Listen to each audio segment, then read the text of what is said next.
Hi అండి, నమస్తే. Welcome to the kitchen. ఈరోజు వీడియోలో సోయా కీమా రెసిపీని మీతో షేర్ చేసుకుంటున్నానండి.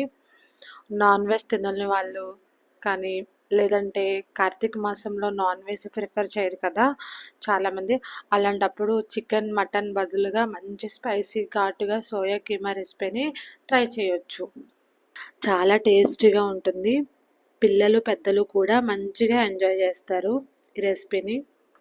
ఈ రెసిపీని రైస్తోనే కాదండి, చపాతీ, దోశ, పుల్కా, వడ ఇలా దేంతో అయినా సర్వ్ చేసుకుని తినవచ్చు. చాలా బాగుంటుందండి. సింపుల్గా టేస్టీగా చేసుకుని ఈ సోయా కీమా రెసిపీని ఎలా చేసుకోవాలో చూసేద్దాం రండి. ఈ రెసిపీ కోసం 1 కప్పు దాకా మిల్లిమేకర్ని తీసుకోండి. మిల్లిమేకర్ని ఒక బౌల్లోకి వేసుకుని అందులో బాగా వేడిగా మరిగించిన నీళ్ళని వేసుకోవాలి.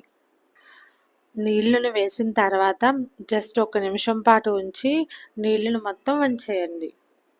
కొద్దిగా కూలింగ్ వాటర్ వేసి వెంటనే వీటిని పిండేసి ఒక మిక్సీ జార్లోకి తీసుకోండి. వీటిని ఎక్కువసేపు సోక్ చేయకూడదండి. బాగా ఎక్కువసేపు నానబెడితే మెత్తగా అయిపోతాయి అన్నమాట. సో పీసెస్గా అయిపోతాయి. సో కొద్దిసేపు నానబెడితే చాలు. జస్ట్ ఒక హాఫ్ మినిట్ నానబెట్టినా చాలు.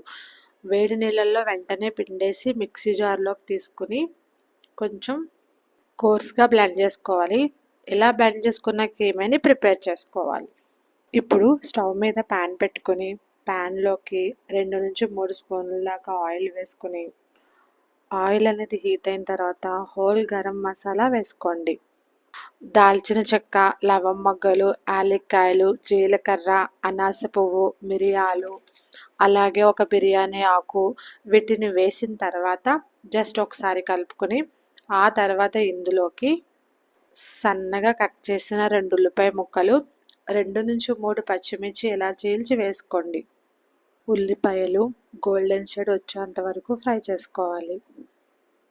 ఈ విధంగా ఉల్లిపాయలు మంచిగా గోల్డెన్ షేడ్ వచ్చిన తర్వాత ఇందులోకి 1 టీ స్పూన్ అల్లం వెల్లుల్లి పేస్ట్ వేసుకోండి. అల్లం వెల్లుల్లి పేస్ట్ పచ్చివాసన పోయేదాకా 2 నిమిషాలు ఫ్రై చేసుకోండి. నెక్స్ట్ ఇందులోకి 2 చిన్న సైజ్ టమాటాలని ఇలా పేస్ట్ చేసుకొని ఇందులో వేసుకోండి. ఇలా ఒకసారి అంతా బాగా కలుపుకొని ఇప్పుడు ఇందులోకి 1/2 టీ స్పూన్ పసుపు, 1.5 టీ స్పూన్ కారం, రుచికి సరిపడా ఉప్పు, 1 టీ స్పూన్ గరం మసాలా పొడి వీటినన్నిటినీ వేసిన తర్వాత బాగా కలుపుతూ ఈ టమాటా గ్రేవీలో నుంచి ఆయిల్ సపరేట్ అయ్యేంత వరకు ఫ్రై చేసుకుంటూ ఉండాలి. మధ్య మధ్యలో కలుపుతూ ఉండాలి. ఇలా నూనె అనేది సపరేట్ అవ్వాలన్నమాట. గ్రేవీ అనేది ఎంత వేగితే కూర అంత టేస్ట్ బాగుంటుందండి. ఇప్పుడు ఇందులోకి 2 స్పూన్స్ పెరుగు వేసుకోండి. పెరుగు వేసి ఆయిల్ సపరేట్ అయ్యేలాగా కొంచెం ఫ్రై చేయండి. ఈ గ్రేవీని చక్కగా తయారు చేసుకున్న తర్వాత ఇప్పుడు ఇందులోకి మనం ముందుగా గ్రైండ్ చేసుకున్న కీమాని కూడా ఇందులో వేసుకోండి. ఈ సోయా కీమాని కూడా వేసేసి ఆయిల్లో కొద్దిసేపు ఫ్రై చేయాలండి. కనీసం 4-5 నిమిషాలు ఆయిల్ ఫ్రై చేసుకోవాలి. అలా వేయించుకున్న తర్వాత గ్రేవీ కన్సిస్టెన్సీ తగ్గట్లుగా నీళ్లు పోసుకోండి. నీళ్లు వేసిన తర్వాత బాగా కలుపుకొని ఇప్పుడు ఇందులోకి సాల్ట్ కానీ కారం కానీ చెక్ చేసుకొని అడ్జస్ట్ చేసుకోవచ్చు. ఇప్పుడు మూత పెట్టి మంటను మీడియం ఫ్లేమ్లో పెట్టి ఒక 5 నిమిషాల పాటు ఉడికించండి. నూనె పైకి తేలి గ్రేవీ అనేది కొంచెం చిక్కపడాలి. ఇలా కూర దగ్గరికి అయిన తర్వాత ఒక 1/2 టీ స్పూన్ దాకా ఫ్రెష్ క్రీము వేసుకోండి, లేదా పాల నుంచి వచ్చే మీగడని చిలుక్కుని వేసుకోవచ్చు.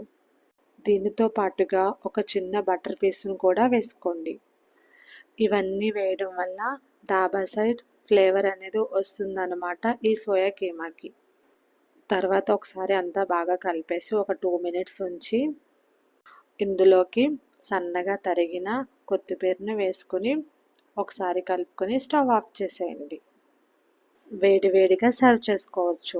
రైస్లోకైనా, చపాతీలోకైనా, బిర్యానీలోకైనా అండ్ దోశ, వడ ఇలా దేనితో అయినా కూడా చాలా బాగుంటుంది. డెఫినెట్గా మీరు కూడా ట్రై చేయండి ఈ సోయా కీమా రెసిపీని. మరి మీకు ఈ వీడియో నచ్చినట్టయితే లైక్ చేయండి, మీ ఫ్రెండ్స్కి రిలేటివ్స్కి షేర్ చేయండి. మరిన్ని సింపుల్ రెసిపీస్ కోసం సబ్స్క్రైబ్ చేసుకోండి. Thank you for watching.